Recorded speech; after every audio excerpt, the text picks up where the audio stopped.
Oh, okay. Mine's not working. Yeah, yes, I heard you. There we go. Good evening, everybody. I would like to call this meeting of the Board of Adjustment, August 16th. Oops, wrong date, sorry. September. What are we, 18th today?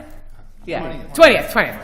2022 to order. Adequate notice has been given in accordance with the Sunshine Law. Notice was published on September 30th, 2021 in the local source, the official newspaper for the Township of Springfield for the year 2021 and 2022, and posted in the Annex Building on October 1st, 2021. Please join me in the Pledge of Allegiance. I pledge allegiance to the flag of the United States of America and to the republic for which it stands, one nation, under God, indivisible, with liberty and justice for all. Okay, so our chairperson and vice chairperson were unable to attend tonight, so I am going to ask for a motion to nominate Mr. Mark Cunningham to be the temporary chairperson. I would like to make a motion to nominate Mr. Cunningham. Seconded. Great. Does it need a roll call, Bruce? No? All in favor? Aye. Anybody opposed? Great. Congratulations, Mark. Thank you, fellow board members. Okay. Thank you very much. Okay. First order of business is the approval of the August meetings. Right? Oh, you want me to do it again? Yeah. Okay, yeah, okay. Okay, yeah, no, I got it. Adequate notice has been given in accordance with the Sunshine Laws.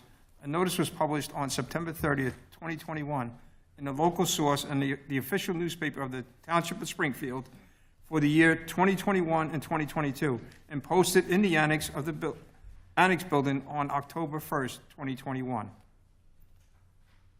May I please have a roll call? Yes, sir. Chair Cunningham. Here. Mr. Stephen Hochstein. Here. Mr. Daniel Polchak. Mr. Stephen Furstenbaum. Present. Mr. Raj Sahada. Here. Mr. Matthew Glass. Mr. Michael Weckstein. Here. Vice Chair Harris Laufer. Chair Jody Cohen is absent. We have a quorum. Thank you. Okay, so the first order of business is the approval of the minutes of the August meeting. Do I have a motion?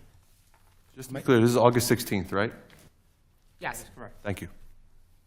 I'll make a motion. Do I have a second? Second. Okay. Who made the motion? I'm sorry. You did? Okay, great. Thank you. Mr. Weckstein? Mr. Furstenbaum? Yes. And Mr. Cunningham? Yes. Motion passes. Okay. Okay. Just a notice that the Chick-fil-A meeting has been carried to the October 18th meeting. There will be no testimony tonight at this meeting for the Chick-fil-A application. Mr. Chairman, if I might, just to be clear, inasmuch as it was scheduled for tonight, it's being carried on the record. There will be no further notice given by the applicant. It will just automatically be on the October 18, 2022 meeting.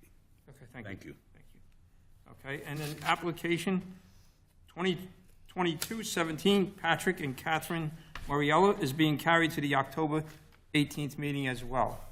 There'll be no further notice given. It'll be just carried to the October meeting. Okay, next order of business is the approval of resolutions for application. First one is application 2022-12, James Gardner, 19 Sharon Road, block 3206, lot 7. It was for a front yard and side yard setback variance for an addition. Do I have a motion for approval of the resolution? I'll make the motion. Do I have a second? Great. Mr. Weckstein? Yes. Mr. Furstenbaum? Yeah. And Chair Cunningham? Yes. Motion passes. Okay. Second application, resolution for approval was application 2022-13, Ryan and Amara McNamara, 61 Fieldstone Drive, blocks 1805, lot 12, for a side yard setback variance for an AC condenser. Do I have a motion to approve that resolution? I'll make the motion. Second? Mr. Weckstein? Yes. Mr. Furstenbaum? And Chair Cunningham? Yes. Motion passes.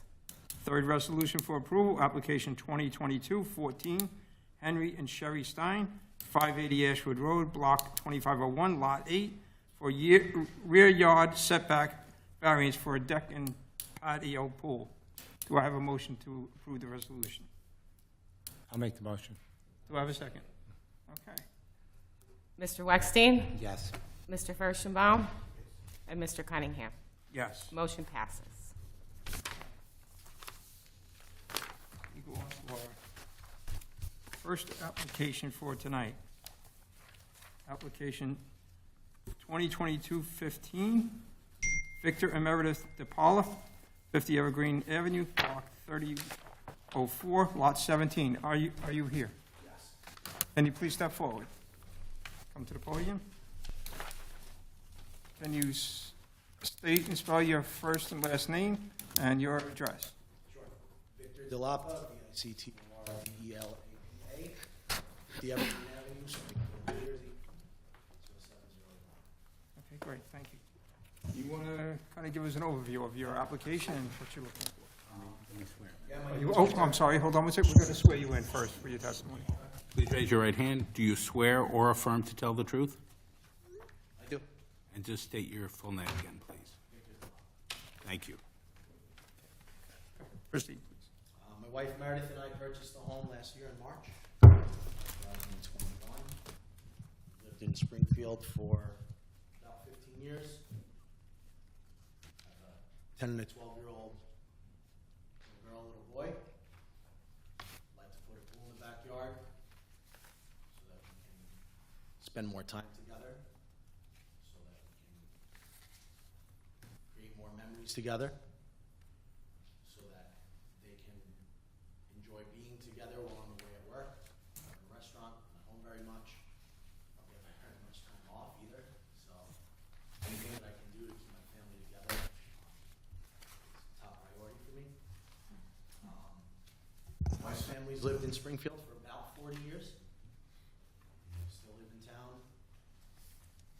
Father-in-law is 80. Loves to swim. Sick, you know, as most people will imagine. Early Alzheimer's setting in. I'd like for the kids to spend the time that he's got left having fun and creating happy memories rather than seeing him in the state that he's in. Brother-in-law's got mental illness, again, you know, just trying to create happy memories to leave with the family rather than, you know, the negative that is attendant. So, why don't you explain a little bit about what you want to do and the reasons for the, you know, the variances themselves, that, you know, why you're in front of the board. Okay?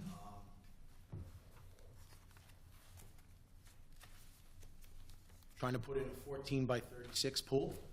In ground. Little patio. Put some chairs on. Do some plantings around the perimeter of the fence. Create like a living privacy fence. Some abrevieties. I already have abrevieties.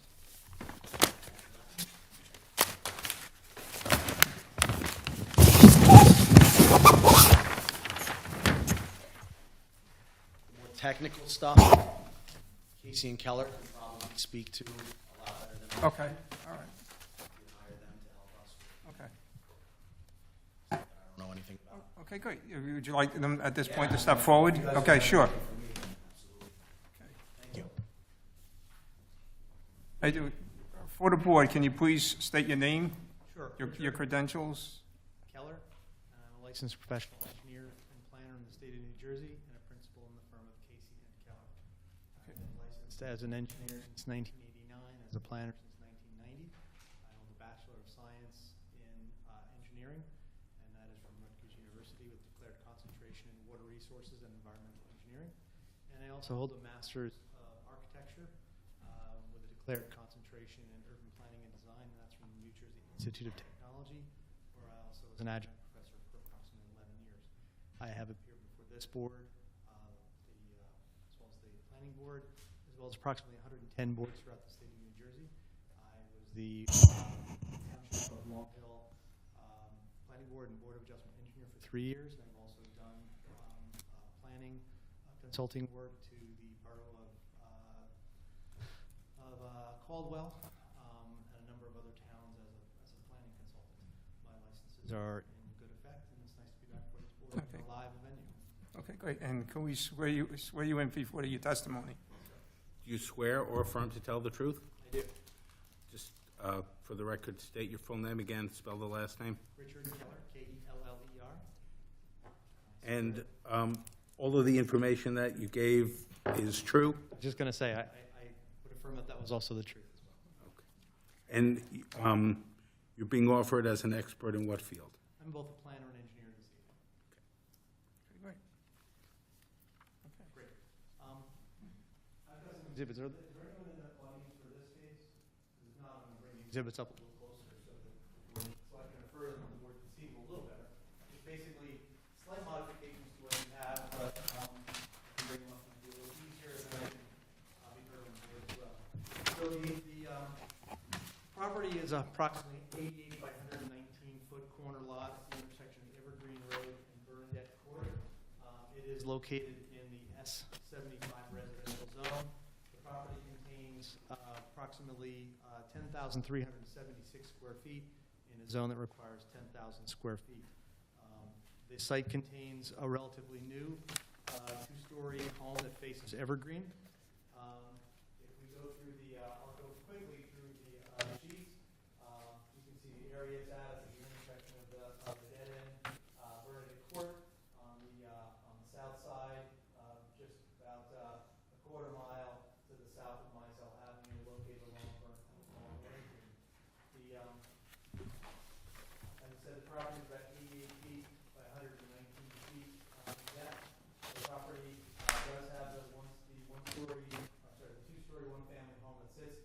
And because of setback issues, and because of the decision that at some point, we actually did the site plan for when this was developed. Originally, the initial house, this mass was much closer to the street. They decided to offset that and push the house back. So it does have a 31-foot rear yard or 30.99-foot rear yard behind it. That's the rear behind it. It obviously has frontage on Bernadette and Evergreen, and we're looking to basically slide a pool into this area. The lot next to us, which is 2 Bernadette Court, is an irregular shaped lot, a 36,000 square foot lot that mostly opens out towards the stream to the south of this property. And the house next to us does contain what's closest to our property is actually the garage, and there are basically no windows in the garage. And about midway through the property, on the second floor, there's a bathroom window that's up high, and there are some windows that sit further back. So we're kind of in a unique position here that we're almost a little island unto itself. And there's not a house dovetailing right next to us, but it's set back, and it really opens out to the orientation primarily to the rear and to the open land on the 36,000 square foot property. I will say, just to go back real quickly to the front where we look at the zoning table, I always like to put the zoning table on the site plan. I will note that this drawing hasn't been modified, so I'll mark it as A1. And I'm going to have an A2 shortly. A1, we did, it's originally dated 8/1/2022. It was revised for submission on 8/15/2022, and I did correct the lot coverage today, because the lot coverages were actually a little less. My staff didn't realize that the deck has ground beneath it, so we were able to remove the deck from the coverage, which is permitted by ordinance. So the numbers actually dropped down slightly. The variance relief we're seeking for lot coverage drops down to 35.29, which is a total of 3,668 square feet. It represents the same 392 square foot increase in impervious area from existing condition, but I did want to correct that since that's on the front page. And I also did want to make, I'm going to refer to sheet 3, which is the primary site plan.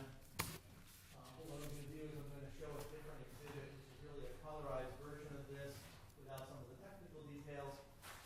blown up to twice the size, so we're gonna call this A2 dated today, September 20, 2022. And this is a rendering exhibit, 50 Evergreen Avenue, and as it indicated, it is dated 9/20/2022. So this is the same drawing that you have as your sheet 3 in the set, except we've added some color, we've added a proposed landscaping in, and we've made it twice the sky size, so it's easier to see. We got spoiled on the Zoom format where I could window up on things, so I've got to go back to the old formats. But the plan is to add a pool in the area. Because of the configuration, because of that offset in the house, and we pushed this section of the house back 31 feet, we had to size the pool down, because if you have, we like to keep a pool, water surface 10 feet off the house, so there's no interaction between the pool and the basement foundation, so that we're not creating any additional structural loads, or we're not affecting the footage in any way.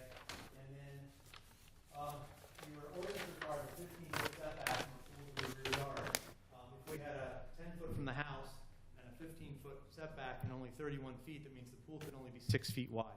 A 6 feet wide pool, it's a lap pool, but it's impractical, and also we found is unsafe because kids can almost jump from one side to the other, but they can hit their head. So really to do a pool is not practical to do a 6-foot pool. What we did is we sized, what we normally do these days are on large lots 20 by 40, and on smaller lots we generally do 16 by 38-foot pools. We've actually sized this one down to 14 feet by 36 because we can maintain 10 feet off the rear of the house, and we can still maintain 7 feet to the sideline, which means we can get a generous row of plantings these would be green giant arborvitae. I'm sorry, these are Spartan universe arborvitae. So they're a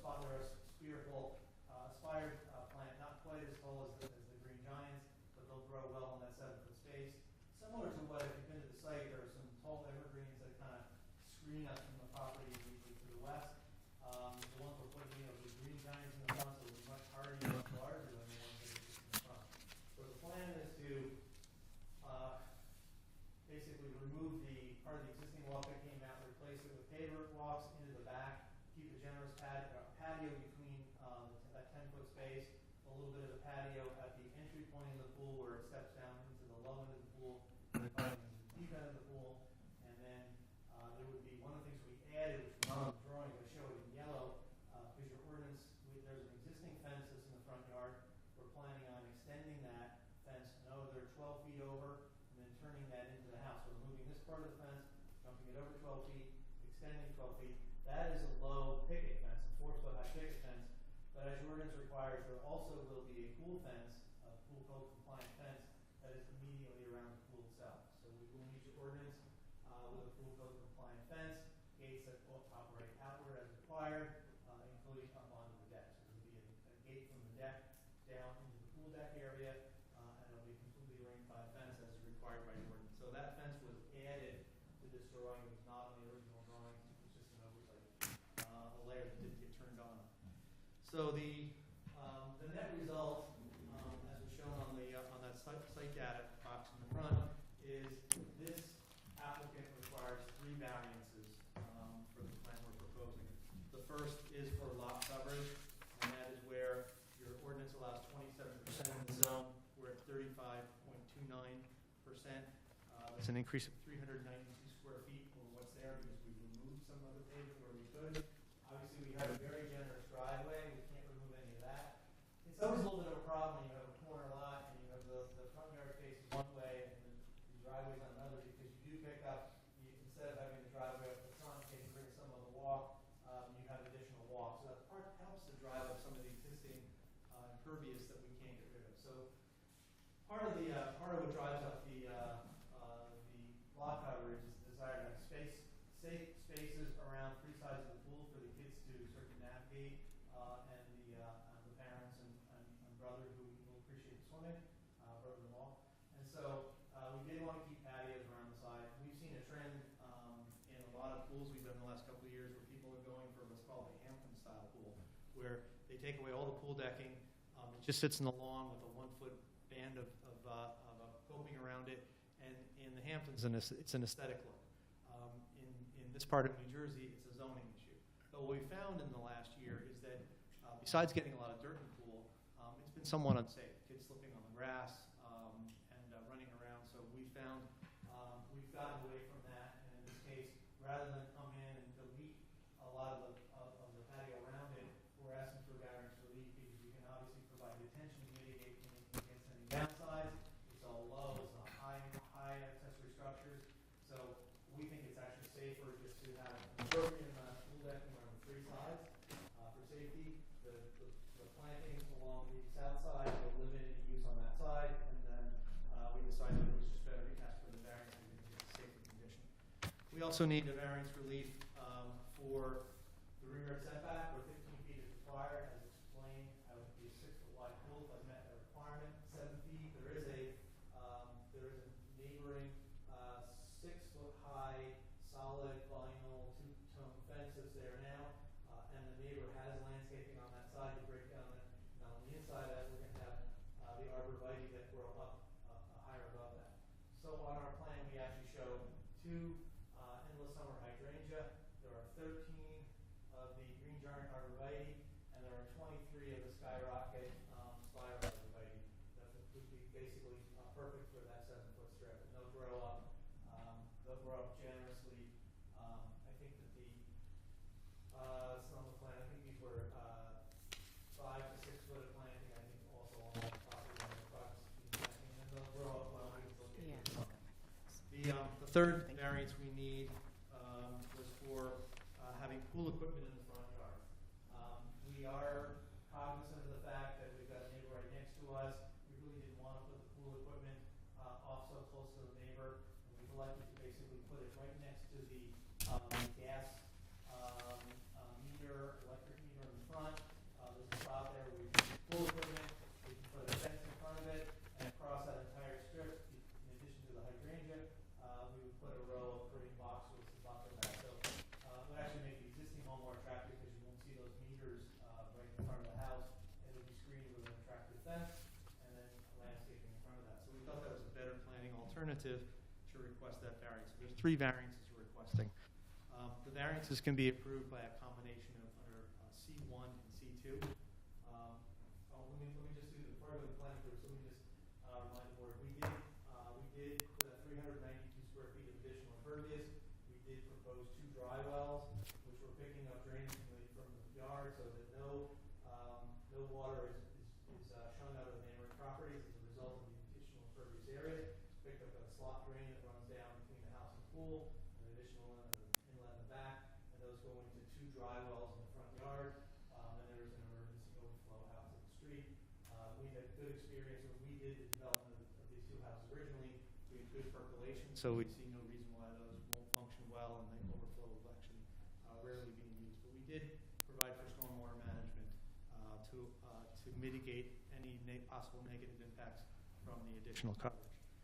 So we need 3 variances. The rear yard setback we see as a C1 variance. And we often think of C1 variances as a hardship, but that's created by the shape of the property, the size of the property. But back in 1985, the land use law was modified to allow that C1 also applies to conditions where the lawfully existing structure on a property can justify the granting of the variance or a special condition relating to that property. And in this case, as indicated, if this house, the configuration of this house, because this bump was put on, not by the applicant, by the builder of the home, it really left us with only 31 feet. And with that 31 feet, means we really can't practically meet the rear yard setback and get a reasonable pool in. So that's why we've asked for that variance. We think it's applicable under C1. And I'll talk about the negative criteria all at the end. The coverage variance really is under C1 and C2. And the C1 component partially is driven by the fact that because it's a corner lot, we do have multiple, we have some doubling up of some of the impervious area that drives up the natural cover. So anything we add tends to put us over fairly quickly. And I'll talk about the C2 component in a second. The pool equipment in the front yard is clearly a C2. And C2 is known as the flexible C variance, and that is where the proposed plan with the deviations shown represents a better planning alternative than one that is compliant. And that's certainly, as I prefaced, we think that the pool pool equipment in the front yard, well screened by both fencing and landscaping, is the least impactful place to put that pool equipment. We think it's a better planning alternative. There's plenty to the rear of the property, where it'll be fairly close to the adjoining home, and you get that canyon effect. I will say, we've been happy that most modern pool equipment is fairly quiet, much quieter than it used to be. But if we have the opportunity to move it in the front, where there's a lot more air and open space, we think it's a better planning alternative than pushing it in the back. As with any C2 variance, whether we're talking about for the pool equipment or we're talking about for the coverage, we need to also demonstrate that we advance some of the purposes of zoning as enumerated in municipal land use law 4055D2. And the first purpose, we usually think they're kind of ordered in somewhat hierarchy, has to deal with general welfare. That's A, and I is improved aesthetics. We think that the amount of pool decking, so we go back to the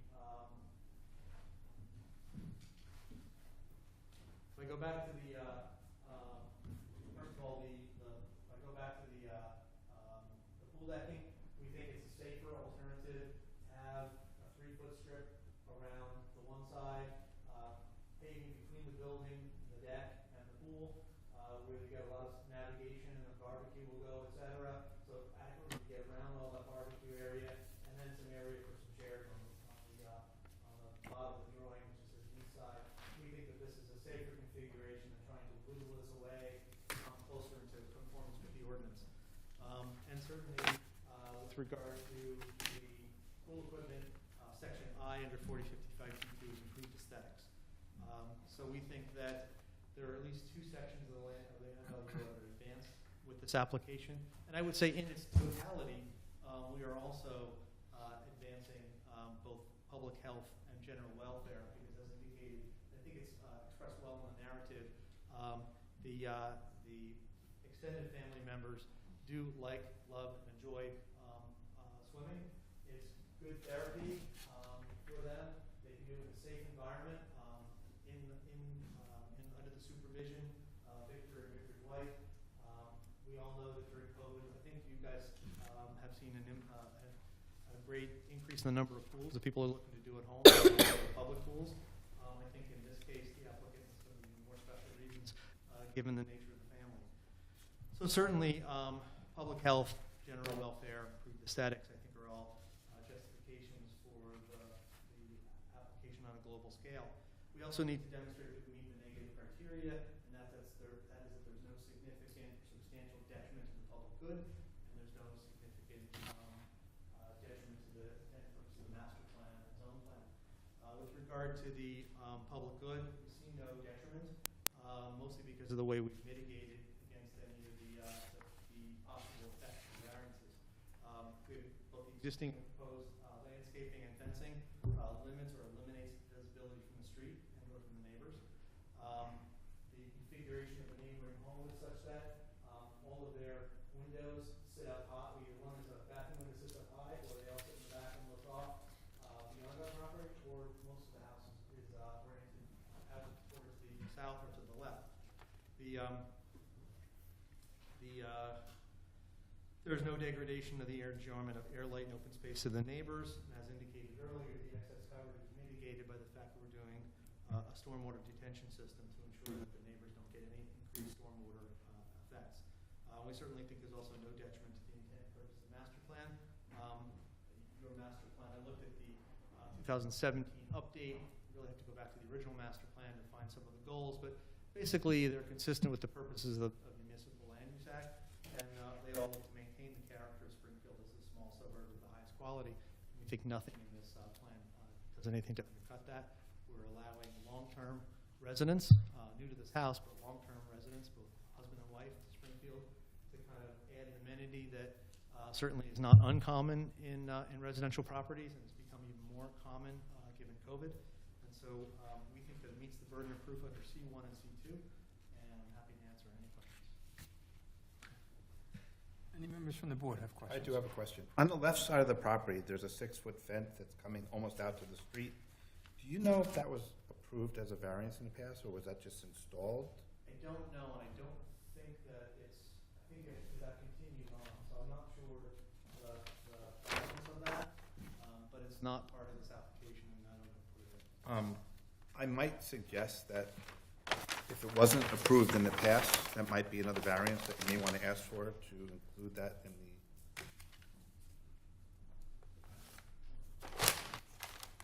Because it looked, I drove by the property, and there's a 6-foot fence that almost comes out to the sidewalk. white vinyl, I think. Yeah, Yeah. it's like a white and beige It- vinyl. Yeah, but it,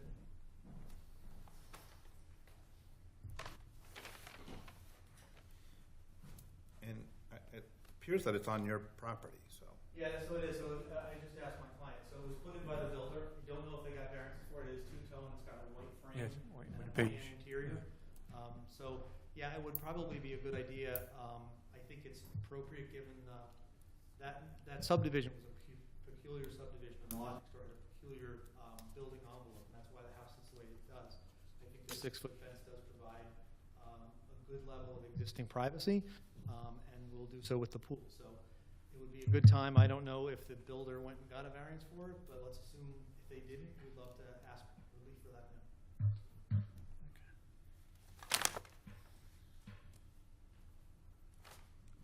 And Mike, you don't see any problems as far as the water runoff and all the mitigation that they've Nothing with the water runoff. I do have a question. We do limit pools in rear yards to 20% of the rear yard area. They're on the zoning schedule, it seems to be compliant. It just looks rather, looks like it's more than 20%. Yeah, I will double check that. I know on the zoning table it's listed as compliant, so, I would believe it that it is, but, and we're just obviously just as the water surface. But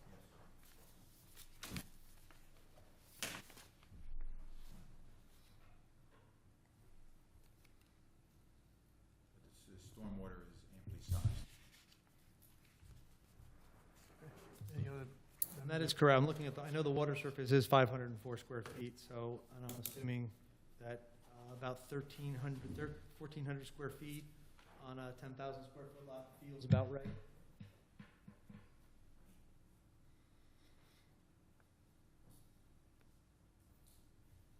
Actually, 5 times would be 3,000. So about 3,500 would be the rear yard, and about 876. Yeah, I think it's more technical because you got two front yards there, 30 feet dimensionally. And so the rear yard on the left side is really going to start only from 30 feet back. All right, so if the rear yard starts from 30 feet back, I didn't do the zoning on this, my office did. So if the rear yard starts at 30 feet back, it may be that we are exceeding the 20% coverage, and that would be, to be safe, we might want to ask for a variance for that. I can try to codify the number, but it would seem to be, again, that's created, that is a hardship that's created by the fact that we're a corner lot with 2 large front yards and a 30-foot front yard. Every town does things differently, so if the rear yard stops at that point, I'd say we're probably up at 35-40% of the rear yard. I still think it's appropriate in terms of the overall property because there's so much vacant land around it. So even though this is technically front yard, it's all well screened off. So I don't know the exact number, but it looks like it's conceivable that my office will use the wrong definition of rear yard, in which case we need a variance for that as well. But I think if you kind of squint at it and you look at the size of the pool, the fact that we sized it down to 14 feet, I still think that that's an appropriate pool for that size property in that zone. Rather than ask for a variance, isn't it possible to because it looks like you're trying to shoehorn something into, in effect, a smaller pair of shoes. Can the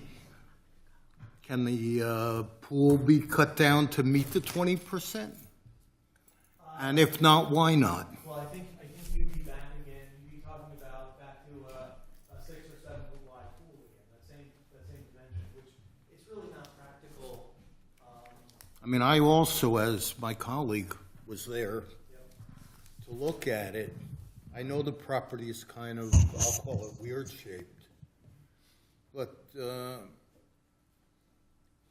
it just seems like, to me at least, my initial impression was that it's kind of overcrowding a property as constituted in the application.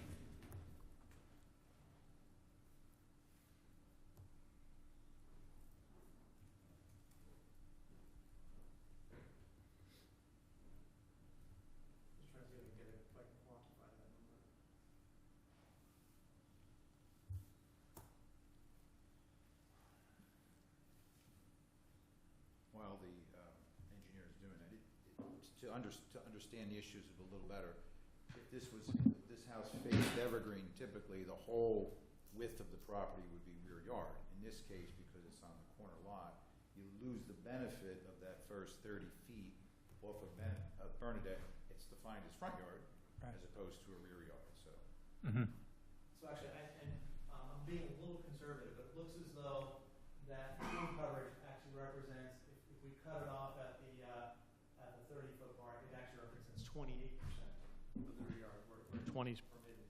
And again, as Mr. Disco indicated, again, were this not a corner lot, if this was a side yard, a couple things would happen. One is we would probably bias the pool further over to the street, which would give us more breathing room.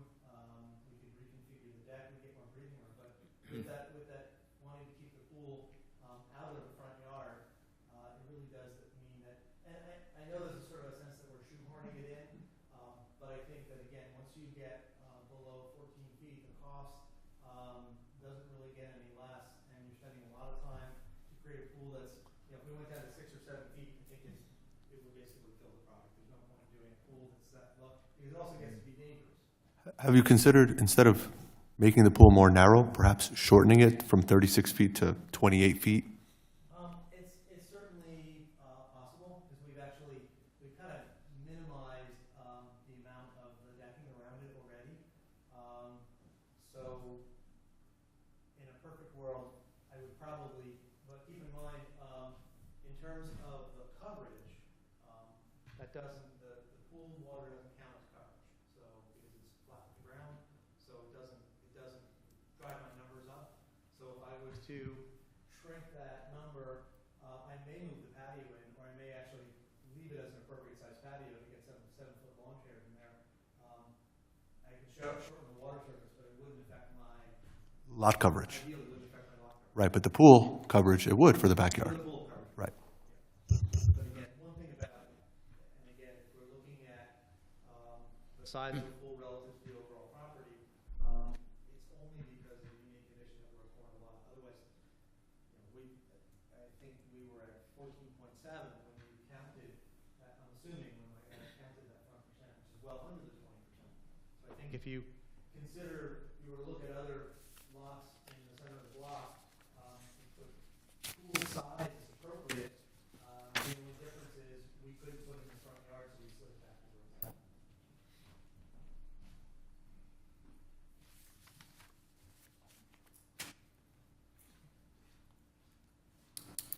Any other questions? Mike, the stormwater management, has that been effectively? Yes, it's Okay. amply sized. They may actually, the way we define front yard also, it's just a 30-foot setback. So the pool equipment, although between the house and the street, may be beyond the 30-foot line. It is. It is, so technically, I don't think you really have a variance for where the pool equipment is. It's technically not the front yard, even though it's in front of the house. So, but he is screening it and screening the gas, so in the grand scheme of things, probably that aspect of it is aesthetically an improvement. anyways. Any other questions? Anybody from the public have any comments on this application? Feel free to step up. Okay. I'd just like to say that, because the person that's probably the most affected by this would be the person in the back, and if they were really objecting to it, they probably would be here to say something. And I do see that the problems with a corner lot, and so I would be in favor of this. The house to the left was a subdivision which also went to the lot behind it, I believe, which is a paper tree which comes off Evergreen. I think it's something with a brook in it. It's a very odd situation. You can go back there and it's its own little world back there. So. I brought that subdivision, but I don't want to introduce too many exhibits, but if you want to see it, I have it, but it's, what's unique about it is it opens up very much like this, so you're really not crowding that house. It's biased to the right, it's designed with minimal penetration on the right, so everything opens up away from the property, which we thought was good for our client. Mike, I do have one quick question to clarify. The other variance which they asked to include in this application is the fence height that comes up to the front yard. That's already existing. Right. Okay. Because that's 6 foot Right. solid. Yes. Which would have been prohibited in the front yard. Yes. We did have some fencing revisions that a 6 foot fence could be 10 feet away from the right-of-way line if it was on the side of the entrance on the corner lot. Very complicated, so. Right, right. So I think that for purposes of being conservative in that, if nobody objects to the existing fence being there, let's just ask for the variance on that, if you're so inclined to. And it would be just for this particular fence, Yes. that if they were to make any modifications or take down that fence, it would be a new variance request? Yes, it would, the current ordinance would hold for going. Okay. Okay. So are we considering 5 variances now instead of the 3? I believe there's 5 altogether, yes. I think one went away technically, the pool equipment. Oh, the pool equipment, okay, okay. I So, think, 4. I believe it's beyond the 30 feet. okay. Part of their application? So we have the lot, as far as the variance requested, we have the lot coverage. We have the rear yard coverage, Setback. yeah, Pool setback. pool setback, Third one, and then the existing fence. fence height. I have a question. Is the front yard rule about pool equipment, is it can't be within the front yard or can't be in front of the house? The way we define front yard is to set back to the street line. Okay. So in this case, 30 feet. Because of that little bump out? No, the front yard, which is established for this zone, is 30 feet. Oh, the line, the literally setback line, no matter where the front yard is. That's correct. So if the house was 50 feet back, the 20 feet in front of the It house. has to be 20 feet beyond the setback line, yeah. Thank you. It's the required front yard, not the actual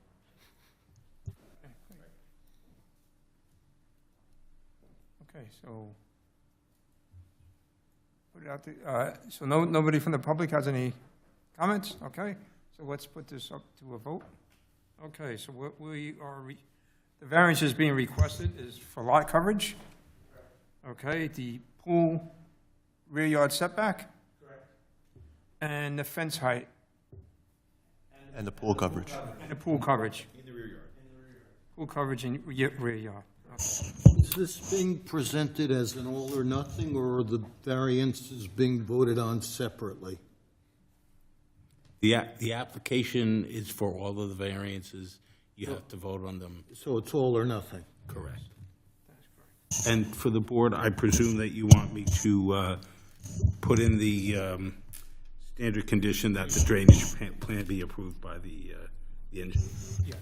The only other thing I would add is Bernadette was recently paved, so it's under a moratorium from road opening, and Evergreen is probably also within the 5-year moratorium as well. So if there's any utility enhancements required by this, I'm not saying there are for a pool, enlargement of water and gas, for instance, they would be under a moratorium for Bernadette essentially for 5 years. So I think that's an acknowledgement that should go in there that the applicant will not attempt to open the either road. Bernadette for 5 years, Evergreen's probably three to 4 years at this point. I just want to make sure the numbers about the pool. So the backyard, right now it's 28% as proposed. If it was 14, let's say by 24 instead of 14 by 36, what would the math work out to be? I don't know. Let's see.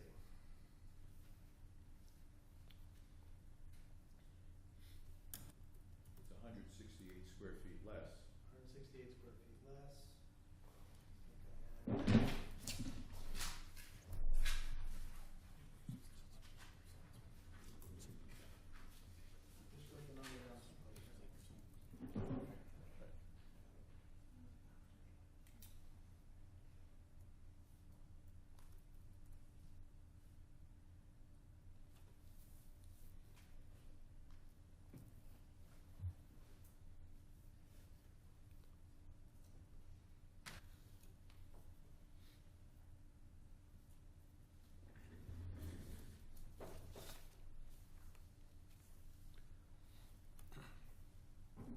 here's what my math works out to be. 14 by 36 is 504 square feet. If that's 28% of the property, the backyard, excuse me, that's, the backyard is 1,800 square feet, right?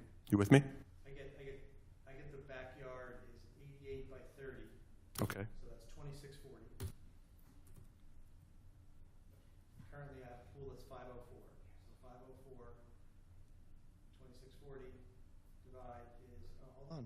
The 88, though, you have to subtract the 30. Right, that's right. So they got 30, so I'm sorry. So, It all It's doesn't work. about 1,800 square Fair. feet for the rear yard. okay. So if it was a 14 by 24, 336.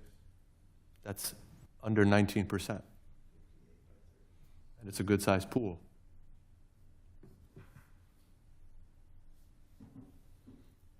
That's right, what size did you say? 14 by 24? I mean, Yeah, I just- all of the pools I've done where I've had swimmers have not wanted to go below 32 feet as an upside, just because you can't do a lap. You can't get any rhythm effect. Most don't like to go to 36, but we've gone as low as 34. But again, it starts to compromise. If you get somebody who actually wants to swim laps, it's compromised. So I can't speak to the, we think that 28% is sort of manageable and only created due to the corner condition, and if it was in the middle of the block, it would be well under. So we're kind of resistant. We want to get a pool that's viable and functional for the family and usable. I've not heard any testimony about their desire or lack of desire to do laps. So you may be raising an issue that doesn't exist. I don't think it was any of their lack of wanting to do laps. Obviously, when you want a pool, you want to create zones in the pool so the kids have a shallow end, but adults like to get in and do laps. No, understood, but what you're telling me, as I understand it, is that it's preferable because people want to do laps. And you're not telling me, or the applicant has not told me anybody wants to. Well, you want to have the versatility to use it for playing Marco Polo as well as for swimming laps and creating zones where the adults are going to be one side and the kids in the other. So when you start to cut it down, and I've done on very small properties, we've done plunge pools, but plunge pool is really not what a family of four with an extended family that's constantly over is going to want here. So when we look at sizing the pool down, we really didn't want to go, this was the minimum we looked at.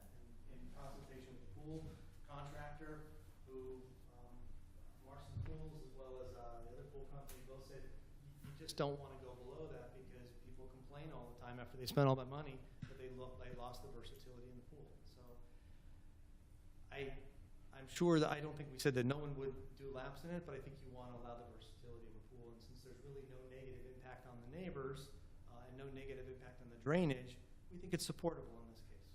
And that's why we're asking for the size we're going for. Even though it does require 28%, an 8% deviation, we'd like to go plus that. Would 16 by 32 pool work there?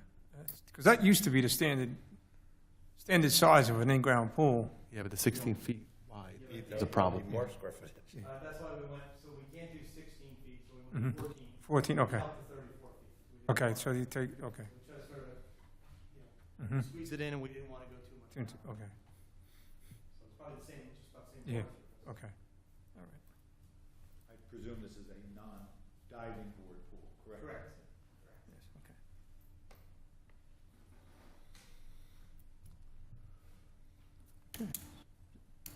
So we put it to a vote?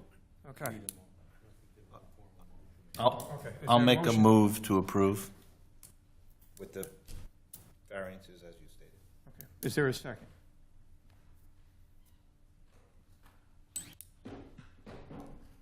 I'll second.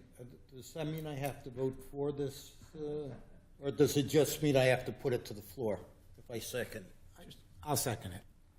Okay, Fine. okay. Mr. Disco, roll call, please. Mr. Hochstein, Yes.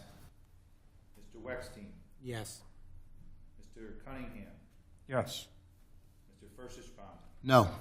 Mr. Sadat, I'm going to abstain for explanations, is because it's all or nothing. Thank you.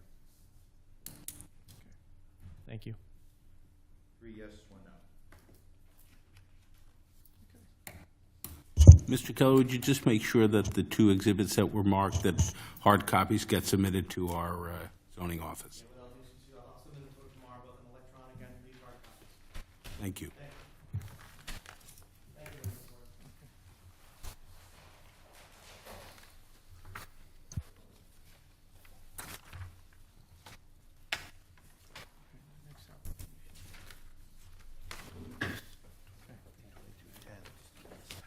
Yeah, sure.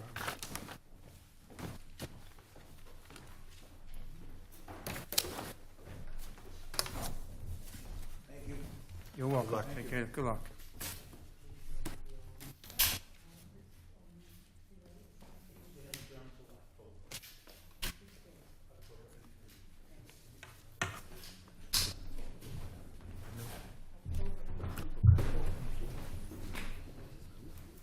I mean, I'm just beyond the 200 feet. I think my definition of shoot. I saw them come in, I thought the same.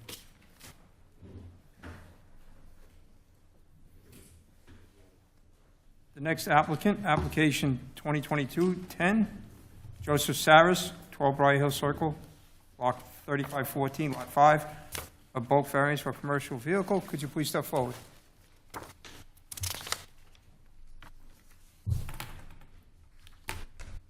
Okay, could you like to swear me? Yes. Please raise your right hand. Do you swear or affirm to tell the truth? I do. Please state your full name, spell your last name, give us your home address. Joseph Saris, J-O-S-E-P-H, last name S-A-R-R-I-S. Address is 12 Briar Hill Circle, Springfield. Thank you. Mr. Saris, can you please give us a little bit of background on the application, why you're seeking the variance? I've lived at the property about 10 years now, a little bit over. Been parking my work residence about 8 years. Recently got a letter in the mailbox that I can't park in there anymore. So I tried to find some other spots. As recently as September 21, I had it parked at a lot where it flooded with Hurricane Ida. I lost the van and about $15,000 in tools. I had it parked in Union after that in January of 2022 and had the van broken into and about $8,000 worth of tools stolen from the van. Both times, you know, with Hurricane Ida, I wasn't flooded in my house, so the van would have been fine in my driveway.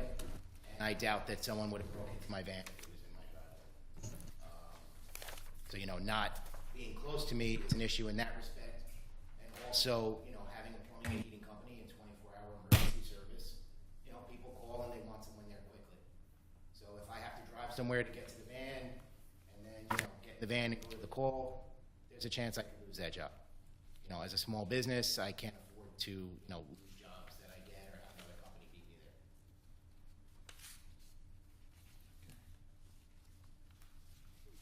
Well, how about tell us a little bit about the vehicle that you're walking in? It's a Dodge ProMaster. It's approximately 9.5 feet tall. I'm sure you guys have the pictures there. There's a couple pictures of it.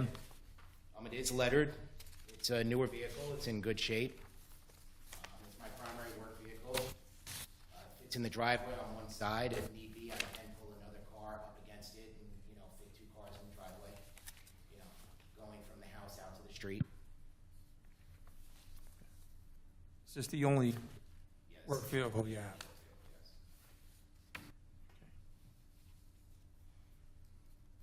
Questions from members of the board? Have you looked at building a larger garage next to your house to be able to, I mean, it is a big vehicle to put in a residential driveway. Have you looked at I understand getting a that. smaller driveway? The Garage? issue I have with making the garage any bigger is if you look on the survey, there is a, I want to say 36-inch or maybe even bigger storm drain with an easement running through the property that runs across the back corner of the garage. So doing any digging in that area, changing the footprint, making the garage any bigger is, you know, really a tough situation. I know of a house on the mountain where the garage, where there are 2 garages, 2-car garage, one much higher than the other. There's another one on Twin Oaks Oval that that accommodated the problem the same way. I looked at 76 Twin Oaks. I went to look at that house when it was up on market. And it's, my situation's just a little bit different, just because to go, you know, I can go up higher. You know, my split is front to back, so I can definitely go up. But going back is the issue, because that drainage pipe runs right across the back of the garage. So I can't go back at all. Could the truck fit in the garage if the garage were higher? No, front to back would just be a little bit too long. You could build forward, though, within the 30-foot setback, according to your survey. I mean, I guess I could, but I mean, that would be a pretty, you know, I would imagine expensive addition, you know? How long is the vehicle? Because the garage appears to be 21.5 feet in depth. That's usually larger than those vehicles. So. Yeah, I want to say the vehicle is about 17, 18. But I guess, you know, there's some shelving in the back and stuff like that. But, you know, again, even going up, even if it could fit in front to back, I guess hypothetically, and just enough to close the door, you know, going up is a huge expense, right? To do an addition on a house like that, especially with the split being front to back, you know, to change the roof line like that. It just seems like a huge expense.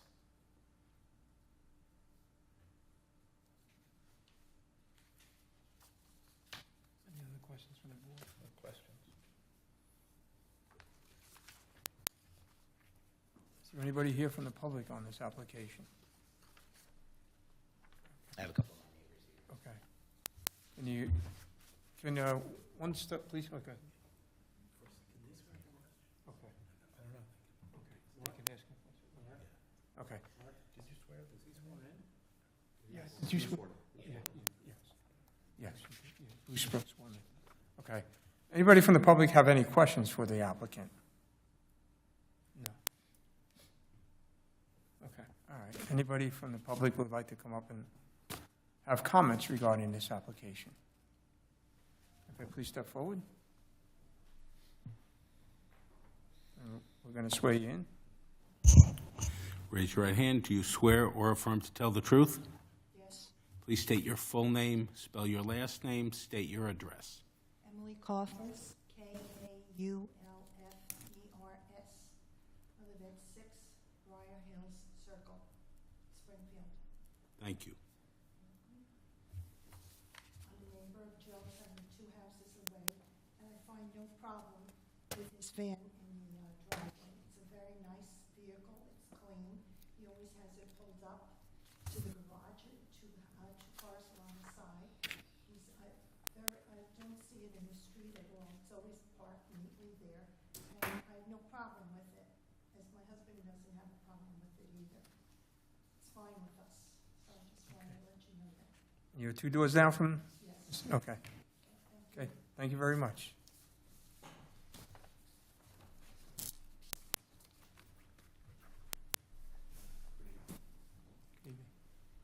Do you swear or affirm to tell the truth? I do. Please state your full name, spell your last name, give us your home address. Jamie Howell, Howell, 11 Briar Hill Circle, Springfield. Thank you. Being a resident there since 2009, I have no problem seeing the vehicle in the driveway. It's well maintained, well kept. I know in the past with the incidents that Joe had mentioned earlier with Ida, many of our residents have been affected with the issues with flooding, hot water heaters going down, and he was readily available in the neighborhood and surrounding areas to appropriately assist those that needed help. So with his vehicle being in the property and in close proximity of his home, that being the driveway, I see no problem. It's not an eyesore whatsoever. It's well maintained, and I feel there's no issue of, seeing that vehicle on the driveway. In proximity to the home, how far? Directly bird's eye view of the driveway. Okay. So I see it coming and going every single day. Okay, great. I appreciate your comments. Thank you.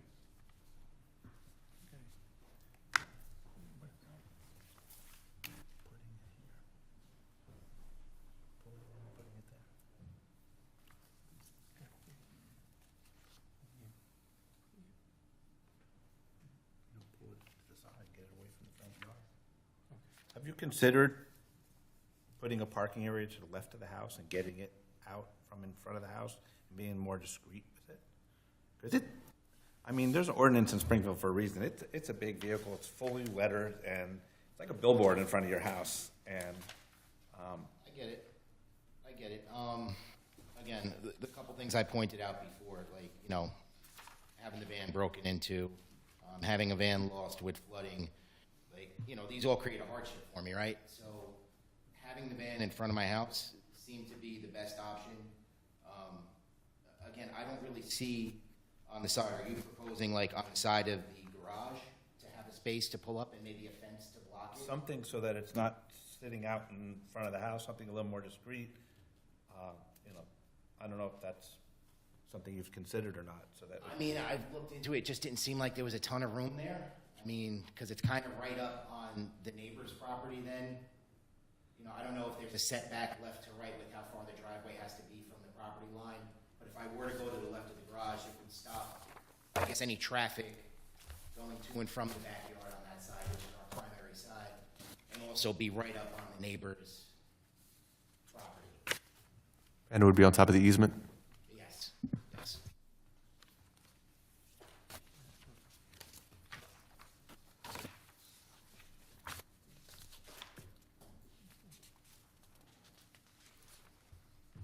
Mr. Disco, do you have any suggestions or comments on the application?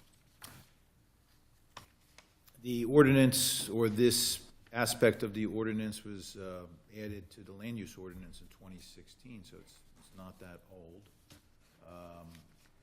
I can only remember one we did on Alvin, that was in the rear yard, and they constructed screening to kind of mask the view.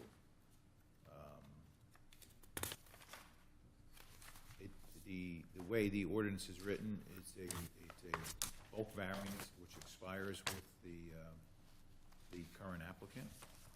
So, I mean, I can't vote for you. No. Just a point of clarification, you said the ordinance came in 16? 2016, yeah. When did you move there?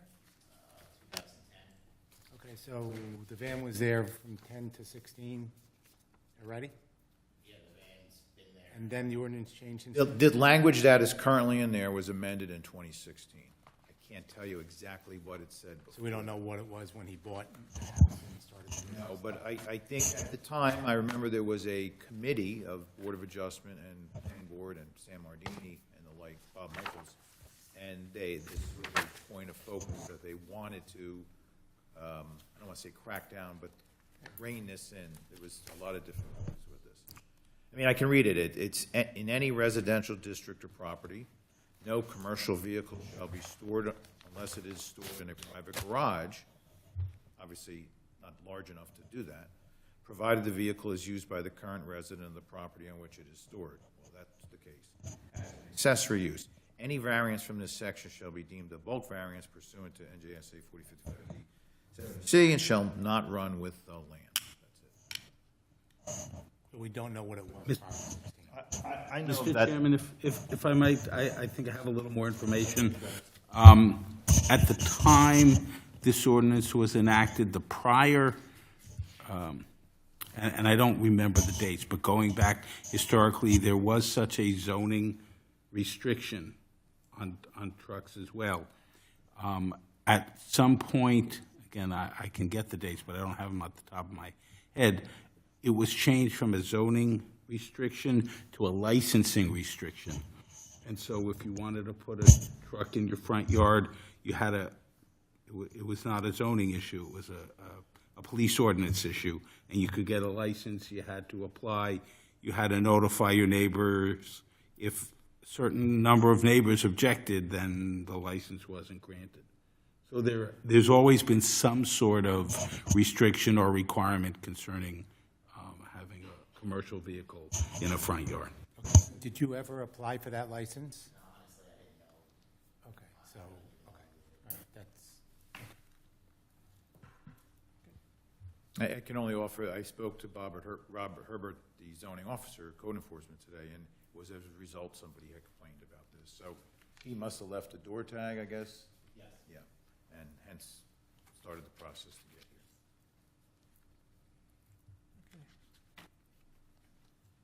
Did you seek out options of a garage alternative somewhere else, rather than just parking it in a lot somewhere on somebody's property, but maybe? Yeah, I mean, I did. It's kind of like a very small market, like to try to find something like that for like one van, because also it needs a 10-foot door. So most of the smaller stuff, I was looking, most of the smaller stuff I saw is 8-9-foot doors, and the van just can't get in there, you know? And again, to go back to, I did have it in Union. I had it in Elizabeth. Elizabeth had flooded. Union, it got broken into. So,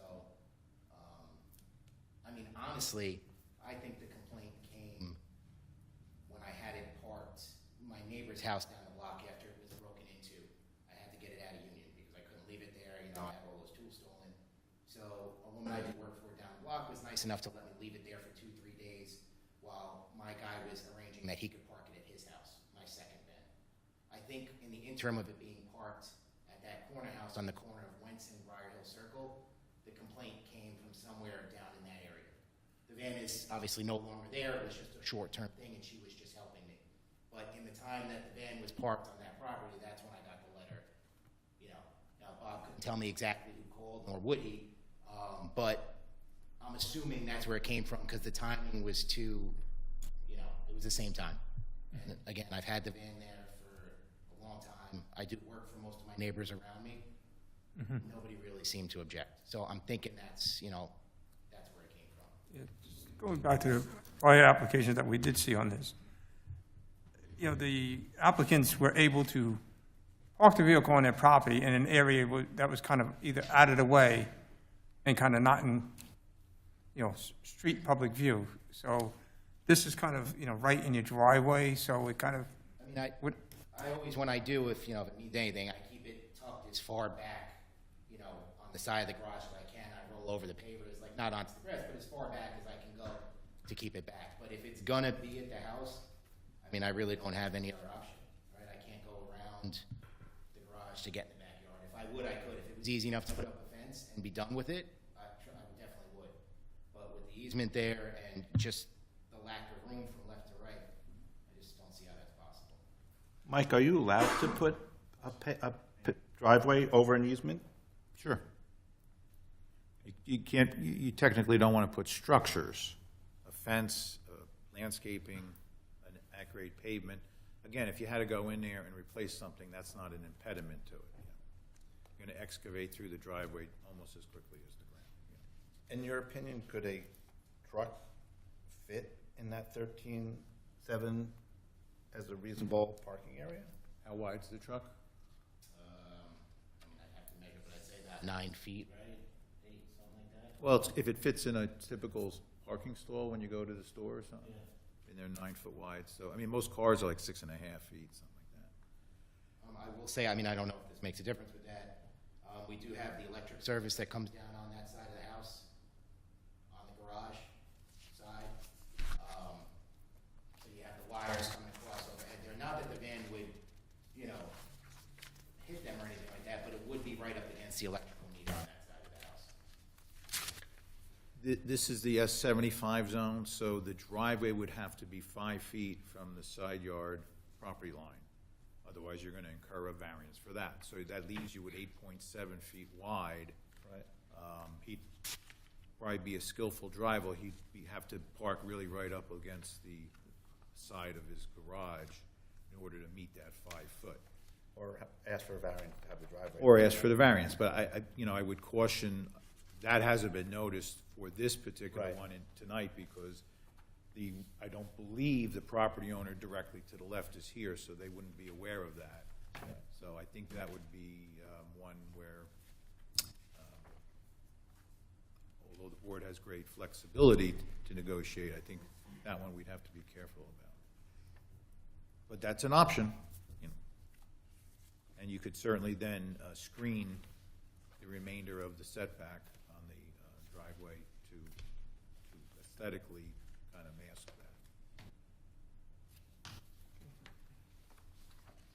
Any other comments from the? No comment. Okay, so, make a motion? You wanna make a motion? Somebody want to make a motion? I'll move to approve. Do I have a second? Don't have a second.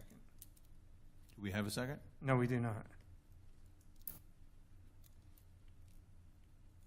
Do we have an alternate motion? Yeah. Okay. We have an alternate motion? That's what I'm asking. Motion to deny? Okay, motion to deny? As the applicant has wanting to put in the driveway, as he stated, I would make a motion to deny. I'll second that one. Can I have a vote, please? Mr. Hochstein, Am I voting yes motion to deny. So, So, yes to denial. Mr. Furstenbaum, Yes to deny. Mr. Cunningham, Yes. Mr. Sada, No. Mr. Weckstein, Yes. we have 4 denials and 4 yes, affirmative to deny, and 1 negative. Motion, Okay. your variance does not succeed. So that's it? There's no alternative or? You can make an application, I guess, for another type of solution. Okay, but we determined that going up the side of the driveway is not gonna work, right? Because then I'd have to apply for a variance to extend the driveway. Off the side of the garage. No, you could apply for that. It's could a apply for variance. that as a Correct. You could apply it for it that way. I can't believe I can't park my work van in the driveway. You know, we pay taxes here, right? And it's been there for 8 years. I mean, it hasn't,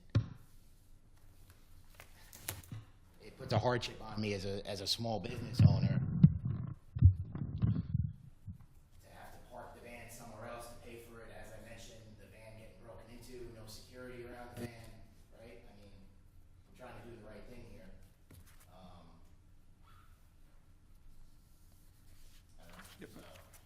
You know, unfortunately, this is the ordinance that we, you know, you're here for, and, you know, this is, you know, Has it been approved before? Is there a record? I mean, like I said, on a prior application, the applicant was able to park it behind, further back, and was able to screen the van from, it wasn't sitting in a front driveway, you know, a small front driveway like you have. It was a bigger, you know, deeper driveway that they were able to I Would it- would suggest, Mr. Saris, why don't you come into the municipal building someday when Bob Herbert's there and myself, and we could probably go through some options, it'd probably be more productive. Okay, great. Thank you. Yes. Thank you.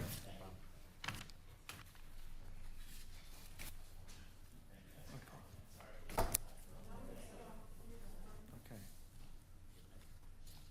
Final application for tonight. Application 2022-16, Eric and Lauren Churis. Okay. Please step forward, and please wait to be sworn in. Do you swear or affirm to tell the truth? I do. Thank you. Please state your full name, spell your last name, give your home address. Stuck mic right there. Well then, now we know I was sitting straight up. Oh, I'm glad enough. My name is Eric Churis, ERIC-CHURUS, 31 Cambridge Terrace in Springfield, New Jersey, 07081. Can you tell us a little bit about your application, why you're in front of us, and what variances are you seeking? Good question. We are seeking a side yard setback for our deck. We currently have a deck that is 36 by 18. I have it here somewhere. Yeah, 32 by 17. 32 by 17. We're at that half-inch mark, so I don't know if you want to run up or down.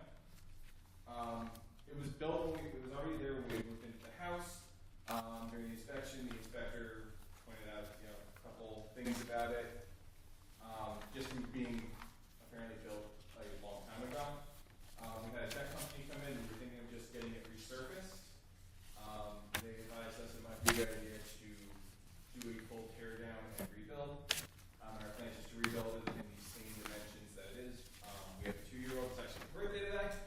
So I get to come here on her birthday, which is fun. Who loves to play outside. Getting her inside the house is probably the hardest thing we have to do on a regular basis.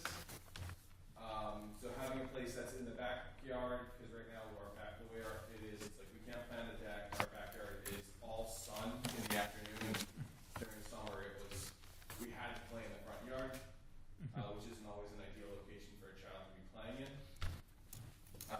So, because of that, we're not comfortable with that deck. Also, we want to have parties, we want to entertain our families there, and we're just not comfortable having, grandma and grandpa hanging out on that deck. At the moment in time. Also, in the process of our application, we found that the shed that was built before we had moved in was also too close to the property line, so we're looking to add that to this variance application as well. Okay.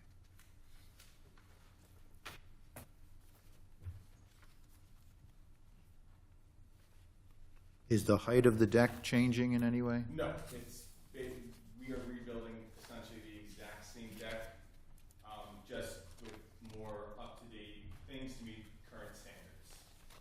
So the footprint is not changing? No. So it already was in conflict with the variance. You're just replacing what's there. Right. It says the shed is a frame shed. Does it have like a standard door height? Is it a short, can you describe the shed a little bit? It's a rather large shed. From my neighbors, it was built two owners ago. Apparently, the person had a landscaping company that bought his equipment in there. Height-wise, I'd say it's a standard height, maybe 8 feet high, or probably a little over 6. Never bothered to actually measure those things. Supposed to pay that question to come up to that. It's a standard man door? It's not like for like a... Like a double barn door, swings open, nothing fancy special about it.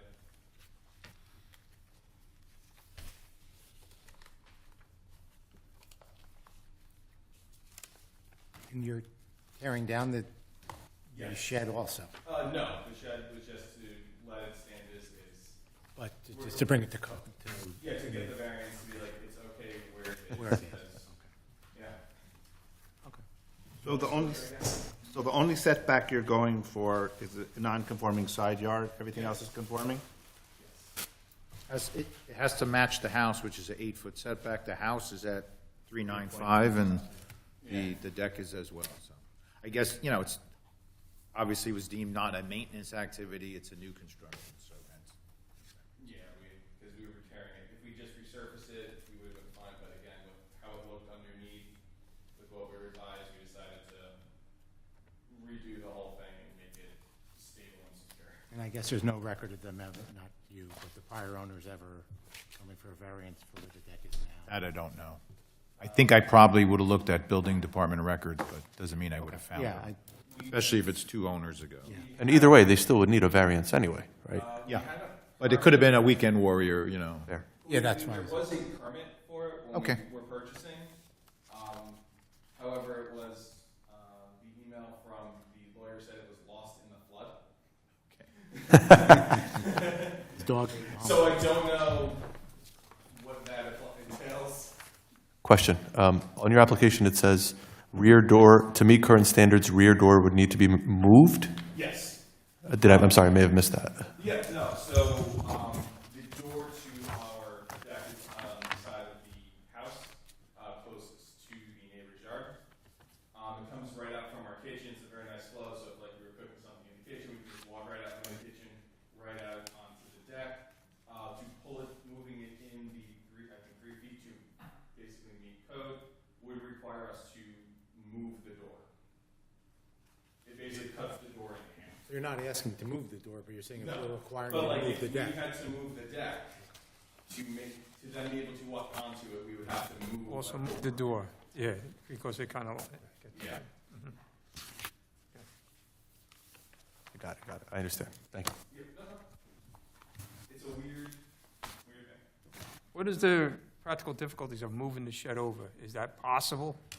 It's a big shed, it would probably really require tearing the whole thing down and building a new that the shed was out of compliance. It's not, I mean, I've never tried moving a shed, but I don't think it's something you just pick up and shift over. 2 feet. Scale's about 10 feet deep and 18 to 20 feet wide. So Okay, so it's a big, it's not your Home Depot one that you. Yeah, like, Yeah. it's not, you know, my little, like, nice shed in the back. And is, I'm assuming the shed's in line with the deck? I think it's. It's a 1-foot setback off the side, yeah, according to the survey. and is it on a slab? Is it on like a concrete slab? I Do you- don't believe so. I haven't looked underneath it, other than trying to go with groundhogs over there. All right, so there's groundhogs, all right. Yeah, so I think that might eliminate The slab, probably. the slab count idea. You have a fence, is that a 6-foot high fence on your side? Yes, I believe so. And the shed is how tall? 8 to 10? I'd probably make the shed up around 7, 8 feet if I had to ballpark it. I don't know if I can't reach the top if I put my hand up.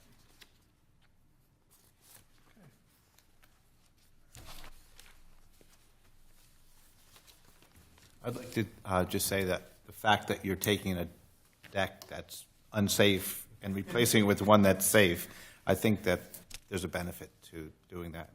Personally, I don't see any negatives to that. any other questions from the board? Okay. Motion? I'll make a motion to accept it with the variances. Do I have a second? Oh, sorry. Yeah, I mean, just for the Yes. record, there's nobody in the room to be a member of the public. Okay. All right. So, do I have a second? Seconded. Okay. Vote, Mr. Disco? Mr. Weckstein? Yes. Mr. Furschbaum? Yes. Mr. Cunningham? Yes. Mr. Sada? Yes. Mr. Who am I missing here? Hochstein. Hochstein. She had it crossed out? Mr. Hochstein? Yes. Motion approved. Good luck. You're done. Just so I know, I can go to the copy and say we're good now on that, do anything else? I'm new to variance. Yes, well, you, Bruce, the disclaimer there that he can proceed?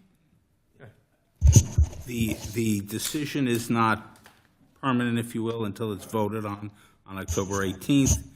But traditionally, if you want to proceed at your own risk, if the board changes their mind and denies it, at that point, you won't have the variance. Okay. That's all I can tell you. Okay, thank you very much on that. Great. See you later. Good luck. Motion to adjourn. Motion adjourned? Okay, great. Thank you. Thank you. Later, guys.